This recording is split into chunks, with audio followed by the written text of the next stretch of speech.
இங்க பல பேருக்கு தெரியாத விஷயம் என்ன தெரியுமா?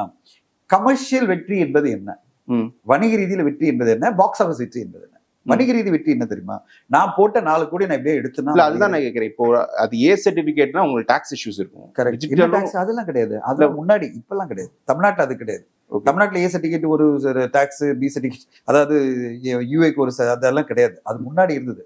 முன்னாடி எப்படின்னா ஏ யூஏக்கு வந்து டாக்ஸ் அதிகம், யூ போட்டாதான் டாக்ஸ் கம்மி. அது வந்து 2015ல இருந்தது. இப்ப அது கிடையாது. இப்ப வந்து எல்லாத்துக்கும் ஒரே டாக்ஸ் தான். சோ அதனால அந்த பிரச்சனை இல்லை. திரையரங்குல ஒரு படம் ரெவன்யூ எடுக்குதா இல்லையா?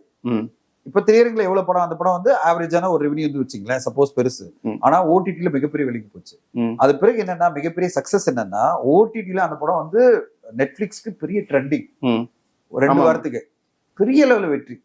அதாவது நெட்ஃபிளிக்ஸே சர்ப்ரைஸ் ஆனாங்க, இவ்வளவு பெரிய ரீச் ஆகுது படம் அப்படின்னு. உலக லெவல்ல ட்ரெண்ட் ஆகுது. அது பிறகு ஒரு 4 மொழிகள் அதுக்கு ரீமேக் ரேட் ஆஃபர் வருது. ஸ்டோன் பெஞ்சுக்கு அவங்க வித்துட்டாங்க, ஹிந்தி வித்துட்டாங்க பெரிய விலைக்கு, தெலுங்கு வித்துட்டாங்க, பெரிய லெவல்ல வியாபாரம் ஆயிடுச்சு. அப்ப படம் வணிக ரீதியில வெற்றி. நீங்க திரையரங்குல பெருசா பார்த்து சப்போர்ட் பண்ணனாலும் அந்த படம் ஓடிடில எல்லாரும் பார்த்து சக்சஸ் பண்ணிட்டாங்க. ஓடிடியும் பெரிய விலை கொடுத்து வாங்கியிருக்காங்க. இப்போ ரீமேக் ரேட் நல்ல விலைக்கு போயிருக்கு. அப்ப வணிக ரீதியில அந்த படம் மாபெரும் வெற்றி. ஓகே, நீ அப்படிதான் பார்க்கணும். பெருசு படம் பொறுத்த வரையும் ஒரு வெற்றி படம் தான். ஓகே.